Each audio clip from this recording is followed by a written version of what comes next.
Hello students. तो पिछली class के अंदर हमने एक क्वेश्चन किया था और वो हमारा था कि हमें एक रिएक्शन दे रखी थी, मतलब कि कोई इक्वेशन दे रखी थी और उसमें बोला था कि एक रिएक्शन है A टेंड्स टू P के लिए क्रिया कारक की सांद्रता में परिवर्तन निम्नलिखित समीकरण के अनुसार हो रहा है। और वो इक्वेशन हमें दे रखी थी C कॉन्सेंट्रेशन दे रखी थी उसकी 2 - 3t - 5t स्क्वायर।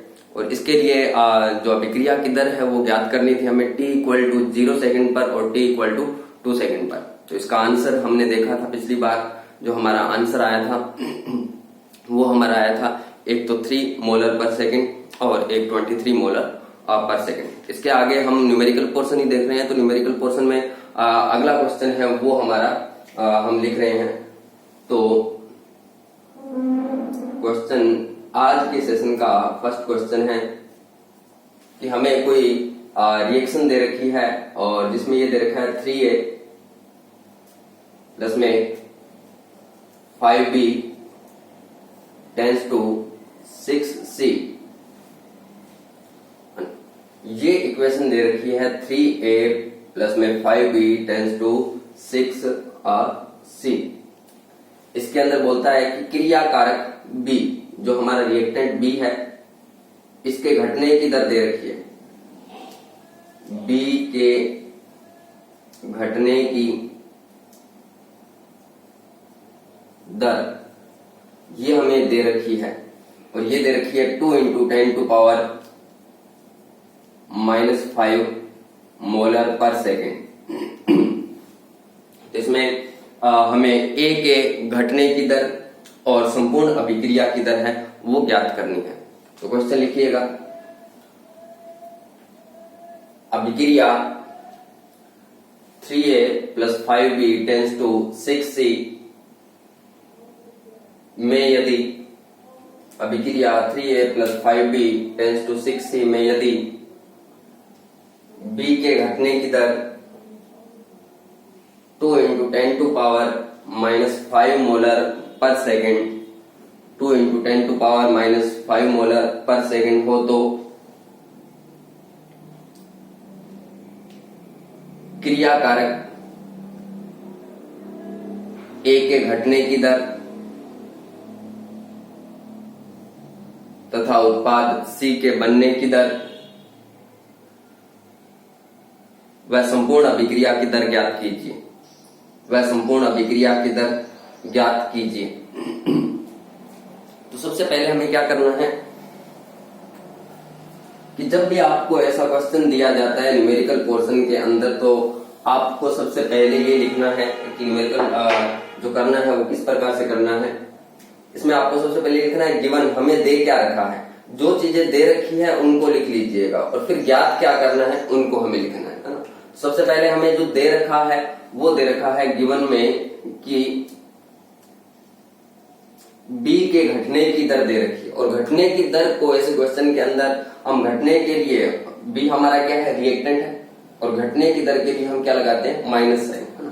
तो B के घटने की दर हम इसे लिख सकते हैं -dB अपॉन में dt। ये हमें दे रखा है और ये दे रखा है कितना, ये दे रखा है 2 × 10⁻⁻⁵ मोलर पर सेकेंड। अब हमें ज्ञात क्या करना है, तो फाइंड क्या करना है वो हम देख लेते हैं। तो ज्ञात क्या करना है, क्या क्या ज्ञात करना है, A के घटने की दर, मतलब कि हमें निकालना है -dA अपॉन dt, ये ज्ञात करना है।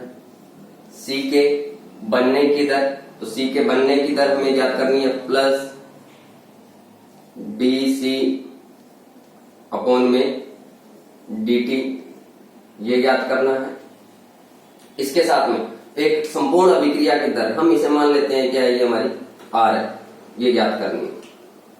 अगर ऐसा क्वेश्चन आपको दे रखा है जिसके अंदर आपको एक चीज, ज्ञात चीज दे रखी है ना, जो हमें ज्ञात है वो दे रखा है और हमें ये अज्ञात राशियां हैं वो ज्ञात करनी है। इसके लिए क्या करोगे, हम क्या करेंगे कि एक ऐसी इक्वेशन लिखेंगे जिसके अंदर ये सभी टर्म्स है वो आ रही हो, और वो हमें बताता है संपूर्ण अभिक्रिया की दर। कि अगर हम इस रिएक्शन के लिए संपूर्ण अभिक्रिया की दर लिखते हैं तो संपूर्ण अभिक्रिया की दर में हमने देखा था कि स्टाइकियोमेट्रिक कोएफिशिएंट को हम साथ में लेते हुए चलते हैं। तो यहां पर देखिएगा स्टाइकियोमेट्रिक कोएफिशिएंट कितना है इस अभिक्रिया में, ए के लिए 3, बी के लिए 5 और सी के लिए 6। तो क्या बन जाएगा, आर अभिक्रिया संपूर्ण अभिक्रिया की दर ये बनेगा, वहां पर क्या था 1/अल्फा, यहां पर क्या करेंगे 1/3, और ए के लिए क्या हो जाएगा माइनस में डीए अपॉन में dt, ये बन जाएगा इक्वल टू, ये संपूर्ण अभिक्रिया की दर लिख रहे हैं, और ये कितना बन जाएगा 1/5 माइनस में dB अपॉन में dt, और इक्वल टू ये बन जाएगा हमारा 1/6 प्लस में dC अपॉन में dt। इसको मैं थोड़ा सा नीचे लिख देता हूं, इसमें हमें जगह मिल जाए, ये सभी के इक्वल में ही आएगा। तो ये बन जाएगा इक्वल टू 1/6 और प्लस में dC अपॉन में dt, ये बन गया।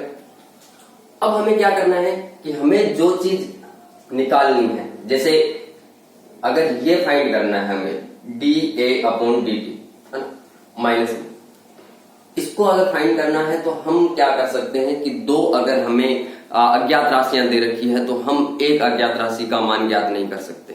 हमें क्या करना है कि हमें एक ज्ञात लेना है और एक क्या लेना है, अज्ञात लेना है। तो हम यहां पर अगर इसको फाइंड आउट करना चाहते हैं तो हम क्या करते हैं, इतना पार्ट है वो ले लेते हैं, बी हमें ज्ञात और ए हमें ज्ञात करना है, ये वाला पार्ट ले लेते हैं। हम इस इक्वेशन से अगर देखें तो ये बन जाएगा हमारा 1/3 और माइनस में dA अपॉन में dt और इक्वल टू 1/5 माइनस में dB अपॉन में dt, ये बन गया। अब हमें पता है कि dB अपॉन में dt की वैल्यू हमें दे रखी है 2 × 10⁻⁵, माइनस तक की ये इसकी वैल्यू है हमें दे रखा है। तो हम इसको लिख लेते हैं 1/3 माइनस में dA अपॉन में dt इक्वल टू, और ये बन जाएगा 1/5 इंटू में कितना बनेगा 2 × 10⁻⁵, ये बन जाएगा। अगर हम इसको लिखते हैं माइनस dA अपॉन dt और इसका क्रॉस मल्टीप्लाई कर दीजिएगा, इधर करेंगे ये बनेगा कितना 2 × में 3 × में 10⁻⁵ अपॉन में 5, या बन जाएगा 6/5 × 10⁻⁵ है ना। इसे हम लिख सकते हैं माइनस dA अपॉन में dt इक्वल टू, ये बन जाएगा 1.2 × 10⁻⁵, तो ये मोलर पर सेकेंड। तो ये dA की वैल्यू आ गई, मतलब कि A के घटने की वैल्यू आ गई हमारे पास में। हमने किससे फाइंड किया, जो हमारा संपूर्ण अभिक्रिया की दर को लिख लीजिएगा, उसके अंदर वैल्यू पुट करते जाइएगा, जो चीज दे रखी है और जो चीज नहीं दे रखी है उसको। अब हमें क्या करना है, हमें निकालना है dC अपॉन में dt।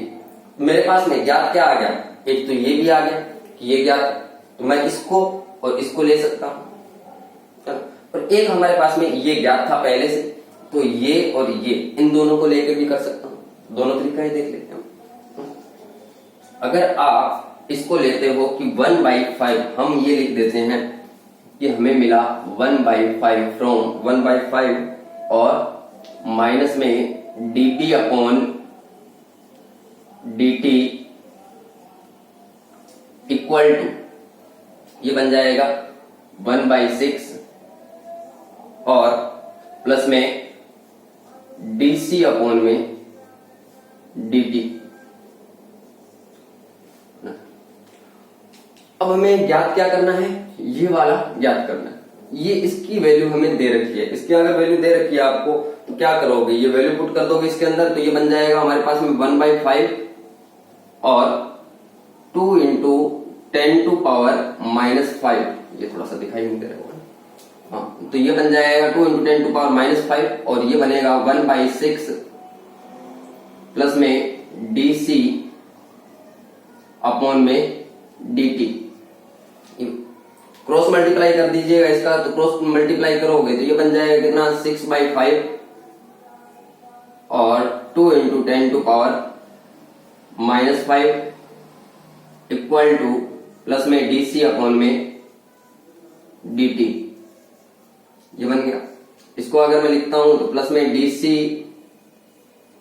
अपॉन में dt की वैल्यू कितनी आ रही है ये देखिएगा, ये बन जाएगा 12 अपॉन में 5 इंटू में 10⁻⁻5 या ये बन जाएगा 2.4 इंटू में 10⁻⁻5 मोलर पर सेकेंड। ये हो गया। इसको अगर आप निकालना चाहते हो तो आपके पास में एक तो डीसी की वैल्यू आ गई है, डीसी ये आ गया और एक ही आ गया, मतलब कि उत्पाद के बनने की दर हमारे पास में आ गई है। उत्पाद के बनने की दर, केवल उत्पाद के बनने की दर की अगर बात करता है तो उसके अंदर स्टोइकियोमेट्रिक कोएफिशिएंट नहीं आएगा। केवल क्रिया कारक के घटने की दर बात करता है तो उसके अंदर हम स्टोइकियोमेट्रिक कोएफिशिएंट नहीं लेंगे। इसीलिए हमने क्या किया देखिएगा, यहाँ पर अकेला ये आ रहा है डीसी अपॉन dt, इसके अंदर स्टोइकियोमेट्रिक कोएफिशिएंट नहीं लिया हमने, ये नहीं लिखा है कि इसकी वैल्यू ये नहीं निकाली है 1/6 प्लस में डीसी अपॉन dt, है ना। तो केवल आपको बनने की दर या घटने की दर की बात करता है तो उसके अंदर स्टोइकियोमेट्रिक कोएफिशिएंट नहीं लिखेंगे जैसे इसमें किया हमने। तो यहाँ पर भी हमने स्टोइकियोमेट्रिक कोएफिशिएंट है वो नहीं लिखा है। तो कुल मिलाकर अगर हम बात करते हैं तो बनने या घटने की दर के अंदर स्टोइकियोमेट्रिक कोएफिशिएंट नहीं आएगा। लेकिन अगर हम संपूर्ण अभिक्रिया की दर की बात करते हैं, आर की बात करते हैं, तो आर की वैल्यू निकाल सकते हैं हम किससे, एक अज्ञात राशि हमारे पास में आर है, ज्ञात ये है, तो इसमें तो पूरे का पूरा आएगा 1/3 स्टोइकियोमेट्रिक कोएफिशिएंट आता है संपूर्ण अभिक्रिया की दर में। इसमें 1/5 से लेकर निकाल सकते हैं या 1/6 से, किसी से भी वैल्यू निकाल लीजिए आप। मैं ये लेना चाहता हूँ, मेरे को ये अच्छा लग रहा है तो मैंने ये निकाल लिया, इसके अकॉर्डिंग भी निकाल सकता हूँ, इसके अकॉर्डिंग भी मैं निकाल सकता हूँ। तो अगर हम इसके अकॉर्डिंग निकालते हैं कि हमें आर की वैल्यू है वो निकालनी है, आर इक्वल टू हम मान लेते हैं एक अज्ञात और एक ये बन जाएगा 1/3 और माइनस में डी अपॉन में डी टी, तो माइनस में डी अपॉन में डी टी। देखिएगा ये आर इक्वल टू कितना आ गया 1/3 minus D upon D T. D upon D T की वैल्यू मेरे पास में आई थी कितनी 1.2 इंटू 10⁻⁻5 मोलर पर सेकेंड, किसकी minus D upon D T की। इसकी वैल्यू आगे मैं पुट कर देता हूं तो ये बन जाएगा 1.2 इंटू 10⁻⁻5 अपॉन में 3, तो ये आर की वैल्यू आ जाएगी कितनी 0.4 इंटू 10⁻⁻5 मोलर पर सेकेंड, या इसको हम लिख सकते हैं 4.0 इंटू 10⁻⁻6 मोलर पर सेकेंड। तो ये हमारे पास में संपूर्ण अभिक्रिया की दर आ गई। तो संपूर्ण अभिक्रिया की दर के अंदर देखिए क्या काम में लिया हमने, ये देखिए स्टोइकियोमेट्रिक कोएफिशिएंट काम में आया है, इसमें हमने क्रॉस मल्टीप्लाई नहीं किया है कहीं, है ना। तो स्टोइकियोमेट्रिक कोएफिशिएंट कहाँ आता है, संपूर्ण अभिक्रिया की दर में काम में आएगा, इसमें नहीं आएगा अगर क्रिया कारक के घटने की दर की बात करता है या उत्पाद के बनने की दर की बात करता है। तो उस कंडीशन में हम इस प्रकार से ये निकाल सकते हैं। तो आप एक बार नोट कर लीजिएगा इसको।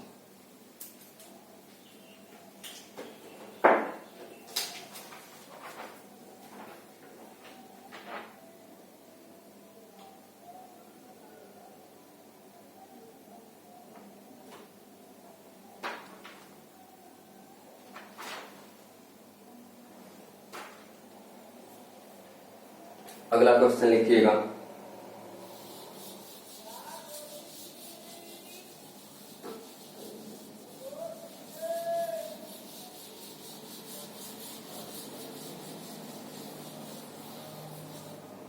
आपसे डायरेक्ट सीधा सा क्वेश्चन पूछा जा सकता है कि अमोनिया निर्माण की हेबर विधि में अमोनिया के जो बनने की दर है वो आपको दे देता है और बोलता है कि हाइड्रोजन के घटने की दर, नाइट्रोजन के घटने की दर, संपूर्ण अभिक्रिया की दर है वो ज्ञात कीजिए। कैसे, जैसे हमारा क्वेश्चन नंबर आज का 2 है।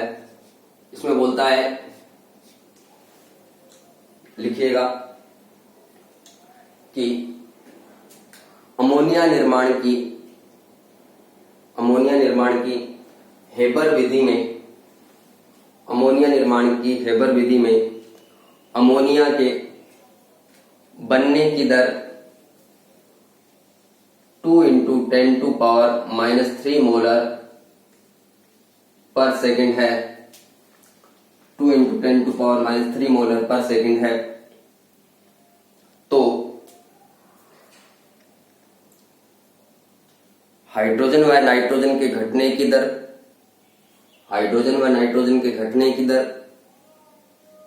तथा संपूर्ण अभिक्रिया की दर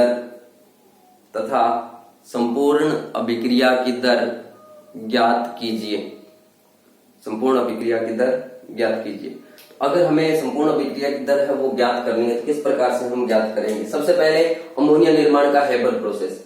तो आपको रिएक्शन नहीं दिया है कि हेबर प्रोसेस की अगर बात कर रहे हैं तो आपको रिएक्शन पता होनी चाहिए। अमोनिया निर्माण के हेबर प्रोसेस की अगर हम बात करते हैं तो हेबर प्रोसेस की अगर हम बात करें तो इसकी जो इक्वेशन होगी वो होगी N2 प्लस में 3H2 और टेंस टू 2NH3। ये अमोनिया निर्माण का। इसमें अलग अलग स्टाइकोमेट्रिक कोफिशिएंट हो सकते हैं, लेकिन हमने जो यहाँ पर कोफिशिएंट लिए हैं वो नाइट्रोजन के लिए कितना माना है? 1 माना है। इसके लिए हाइड्रोजन के लिए 3 और अमोनिया के लिए 2। सबसे पहले इसने क्या दे रखा है वो देखेंगे हम। तो गिवन क्या क्या है इस इक्वेशन के अंदर? गिवन की अगर हम बात करते हैं तो हमें दे रखा है अमोनिया के निर्माण की दर दे रखी है। अमोनिया की निर्माण की दर को हम क्या लिखते हैं? प्लस साइन से। प्लस में क्या बन जाएगा? ये DNH3 अपॉन में DT इक्वल टू कितना दे रखा है? 2 × 10⁻³ मोलर पर सेकेंड। अब हमें फाइंड आउट क्या क्या करना है? तो जो निकालना है वो लिख लीजिएगा। अगर कभी भी आप न्यूमेरिकल कर रहे हैं तो उसमें ये चीजें लिखिएगा। गिवन दे रखा है वो लिख लिया हमने। अब फाइंड आउट क्या क्या करना है वो देखते हैं। फाइंड क्या क्या करना है वो देखिए। नाइट्रोजन के घटने की दर निकालनी है तो क्या आ जाएगा? माइनस में DN2 अपॉन में DT इक्वल टू, ये हमें फाइंड आउट करना है। इसके साथ साथ अगर हम हाइड्रोजन के घटने की दर की बात करते हैं तो हाइड्रोजन के घटने की दर DH2 अपॉन में DT और ये फाइंड आउट करना। एक संपूर्ण अभिक्रिया की दर ज्ञात करनी है तो R हमें ज्ञात करना। अब अगर हमें क्वेश्चन को सॉल्व करना है तो आपको ये बताया था कि आप सबसे पहले क्या कर लीजिएगा? संपूर्ण ऐसे क्वेश्चन के अंदर संपूर्ण अभिक्रिया की दर को लिख लीजिएगा। संपूर्ण अभिक्रिया की दर का जो ज्ञात करने का जो फॉर्मूला था, मतलब कि जिसके अंदर स्टाइकोमेट्रिक कोफिशिएंट आ रहा था वो लिख लीजिएगा। जिस प्रकार से वहां पर 1/α 1/β को लेते हुए चलते थे, तो यहाँ पर स्टाइकोमेट्रिक कोफिशिएंट हमारा 1, इसमें 3 और इसमें 2। तो संपूर्ण अभिक्रिया की हम लिख रहे हैं R इक्वल टू, ये बन जाएगा हमारा R इक्वल टू, इसका स्टाइकोमेट्रिक कोफिशिएंट 1 तो 1/1 माइनस में DN2 अपॉन में DT इक्वल टू, ये बन जाएगा 1/3 माइनस में DH2 अपॉन में DT, या ये बन जाएगा 1/2 प्लस में DNH3 अपॉन में DT। तो ये बन गया। ये हमारे पास में एक संपूर्ण अभिक्रिया की दर है वो आ गई है। अब हमें ज्ञात क्या करना है? सबसे पहले हमें ज्ञात करना है ये नाइट्रोजन के घटने की दर। तो हमें जो दे रखा है और जो ज्ञात करना है उन दोनों को ले लीजिएगा। तो कौन कौन सा लेंगे हम? अगर हम इसको ज्ञात करना चाहते हैं तो ये वाला ले लेते हैं और एक ये वाला पोर्शन ले लेते हैं। इन दोनों को ले लेते हैं। तो हम निकालते हैं। हमने ले लिया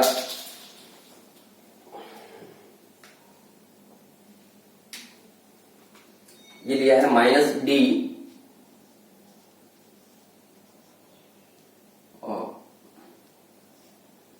माइनस में डी N2 अपॉन में dt इक्वल टू ये बन जाएगा 1/2 प्लस में डी NH3 अपॉन में dt। अब हमें जो वैल्यू दे रखी है वो दे रखी है NH3 अपॉन dt की वैल्यू दे रखी है प्लस NH3 अपॉन dt। ये बनने की दर कितनी है 2 × 10⁻³ तो हम ये निकालेंगे माइनस में d N2 अपॉन में dt। इसका स्टाइकोमेट्रिक कोएफिशिएंट तो आपको पता ही है ना कितना है 1/1 लेते हुए चल रहे थे हम, है ना। तो ये 1/1 इक्वल टू बन जाएगा 1/2 इंटू में 2 इंटू में 10⁻³ 1 को क्रॉस मल्टीप्लाई करोगे तो 1 ही आएगा वो तो, और 2 से 2 कैंसिल आउट हमारा, तो ये बन जाएगा कितना माइनस डी N2 अपॉन में dt इक्वल टू 1 इंटू 10⁻³ ये बन गया मोलर पर सेकेंड। ये हो गया। एक तो हमारे पास में नाइट्रोजन के घटने की दर आ चुकी है। अब हमें हाइड्रोजन के घटने की दर निकालनी है, तो हाइड्रोजन के घटने की दर किस प्रकार से निकालोगे, वही कि या तो मेरे पास में ये आ चुका है तो मैं इसको और इन दोनों को ले लूं, या फिर मेरे पास में पहले से ज्ञात था कि एक अज्ञात और एक अज्ञात, ये भी तो आ चुका है ना मेरे पास में नाइट्रोजन वाला, तो इससे ये हाइड्रोजन की निकाल सकता हूँ या इन दोनों से। मैं ये मान के चलूं कि ये दोनों ले लेता हूं मैं, तो अगर ये दोनों लेता हूं तो ये बन जाएगा कितना 1/3 और माइनस में डी H2 अपॉन में dt इक्वल टू 1/2 प्लस में डी NH3 अपॉन में dt। अब अगर हम यहां पर बात करते हैं तो ये वैल्यू निकालनी, मेरे को केवल सिंगल ये वैल्यू, तो इसको ये ले लेता हूं मैं, इसको क्रॉस मल्टीप्लाई कर देता हूं माइनस में डी H2 अपॉन में dt इक्वल टू, और ये क्रॉस मल्टीप्लाई कर दीजिएगा तो 3 इधर आ जाएगा 2, और इसकी वैल्यू मेरे को पता है कितनी है 2 इंटू में 10⁻³ 2 से 2 कैंसिल आउट, तो ये बन जाएगा माइनस में डी H2 अपॉन में dt इक्वल टू ये बन गया 3 इंटू 10⁻³ मोलर पर सेकेंड। ये इक्वेशन है, ये हमारा आंसर है वो आ गया। तो हाइड्रोजन के घटने की दर आ गई, नाइट्रोजन के घटने की दर आ गई।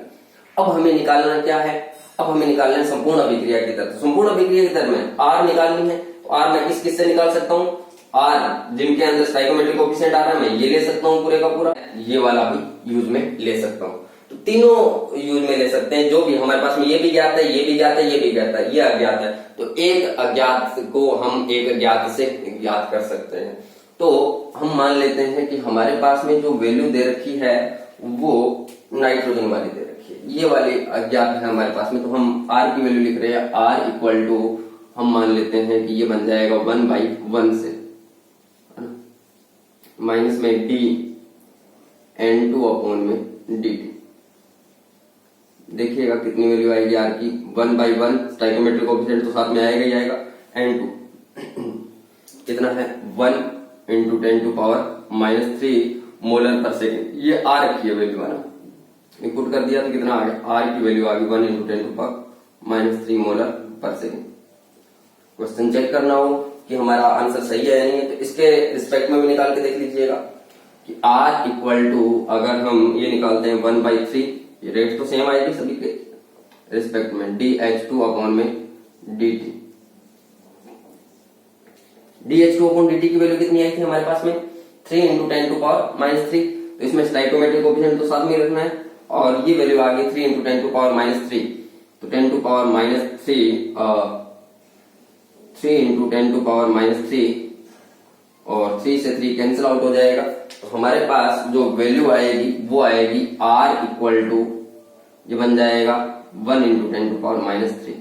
देखिएगा दोनों जगह आंसर हमारा सेम है, तो ये संपूर्ण अभिक्रिया की तरह वो आ गई। यहां से भी निकाल सकते हो आप, ऐसे भी निकाल सकते हो, और एक ये भी ले सकते हो, किसी भी तरीके से आप इसको ज्ञात कर सकते हो।